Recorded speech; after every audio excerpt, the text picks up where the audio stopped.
Welcome to ఆధ్యా TV. నేను మీ Venkat. Mask ఉండే ఇమేజే range ఓ రేంజ్లో ఉంటుంది. అది సినిమా అయినా లేకుంటే రాజకీయం అయినా.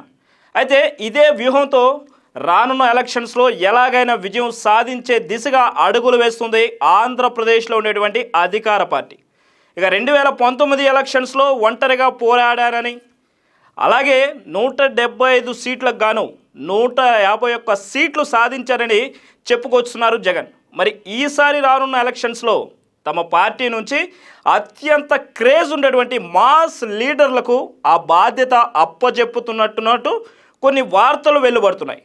ఇక మాస్ లీడర్లు అంటే అధికార పార్టీకి సంబంధించినటువంటి మాస్ లీడర్లు అంటే ముఖ్యంగా కొడాలి నాని, నందిగం సురేష్, బైరెడ్డి సిద్ధార్థ రెడ్డి, అనిల్ కుమార్ యాదవ్, విడుదల రజని, ఇంకా కొంతమంది ఉన్నారు. అయితే ఆంధ్రప్రదేశ్లో వీళ్లకు ఉండేటువంటి ఆ క్రేజ్ వేరు. వీరు రకరకాల వ్యాఖ్యలు చేసిన, కొన్ని బూతులు వాడినప్పటికీ కూడా వీళ్ళకి ఆంధ్రప్రదేశ్లో కాస్తంత ఆదరణ ఎక్కువగానే ఉంటుంది. మరి ఆ మాస్ని బేస్ చేసుకొని రానున్న ఎలక్షన్స్లో ఎలాగైనా గెలవాలని చెప్పేసి మంచి వ్యూహాలను రచించుకుంటున్నారు అధికార పార్టీ అధినేత జగన్. మరి కొంతమంది సీనియర్ నాయకులు క్షేత్రస్థాయిలో మరి పార్టీని బలోపేతం చేసే దిశగా ముందుకు వెళ్తున్నారు. అందులో ముఖ్యంగా బొత్స సత్యనారాయణ, మరి ఇంకొంతమంది నాయకులు కూడా ఉండడం మరి ఆ పార్టీకి ఎంతో ఉపయోగకరంగా ఉంటుందనేది మరి ఆ నాయకులు మాట్లాడుకుంటున్నటువంటి అంశాలు. మరి చంద్రబాబు నాయుడు ఏలూరులో పర్యటన సాగిస్తున్నప్పుడే దెందులూరు నియోజకవర్గానికి బైరెడ్డి సిద్ధార్థ రెడ్డిని పంపించారు అధికార పార్టీ.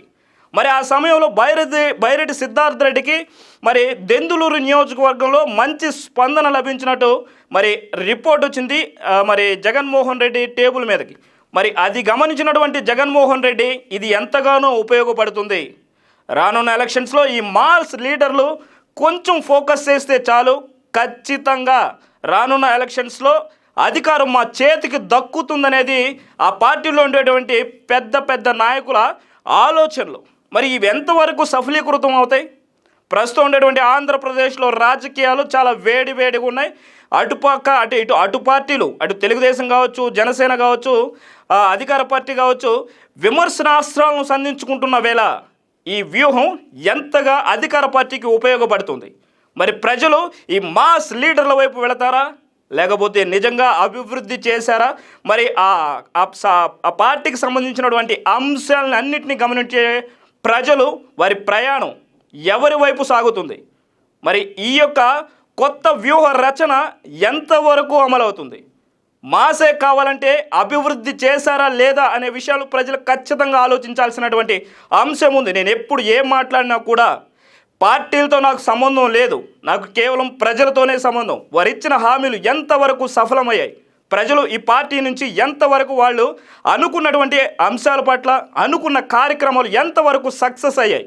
మరి రానున్న ఎలక్షన్స్లో ఈసారి అధికారం ఏ పార్టీకి వస్తే, ఏ పార్టీకి అక్కడ ఉండేటువంటి ప్రజలు అందిస్తే వాళ్ళు అనుకునేటువంటి అభివృద్ధి కానీ, వాళ్ళు అనుకునేటువంటి ఎన్నో రకాల పథకాలు కానీ వారి చెంతకు చేరుతాయనే విషయాల గురించి ఖచ్చితంగా ఆంధ్రప్రదేశ్లో ప్రతి ఒక్క ప్రజలు ఆలోచించాల్సిన విషయం.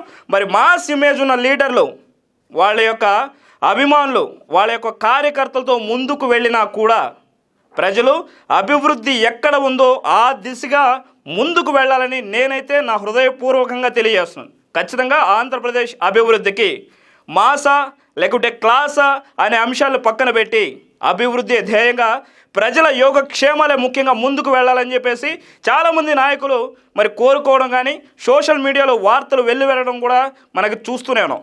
చూద్దాం ఈ వ్యూహం ఎంతవరకు ఫలిస్తుంది. 2024 ఎలక్షన్స్లో ఈ వ్యూహం అమలు చేసిన తర్వాత ఫలితాలు ఎలా ఉండబోతున్నాయో కూడా మనం వేచి చూడాల్సిందే. ఇలాంటి మరిన్ని అప్డేట్స్ కోసం మీరు చూస్తూనే ఉండండి ఆధ్యా టీవీ. నేను మీ వెంకట్. Thank you.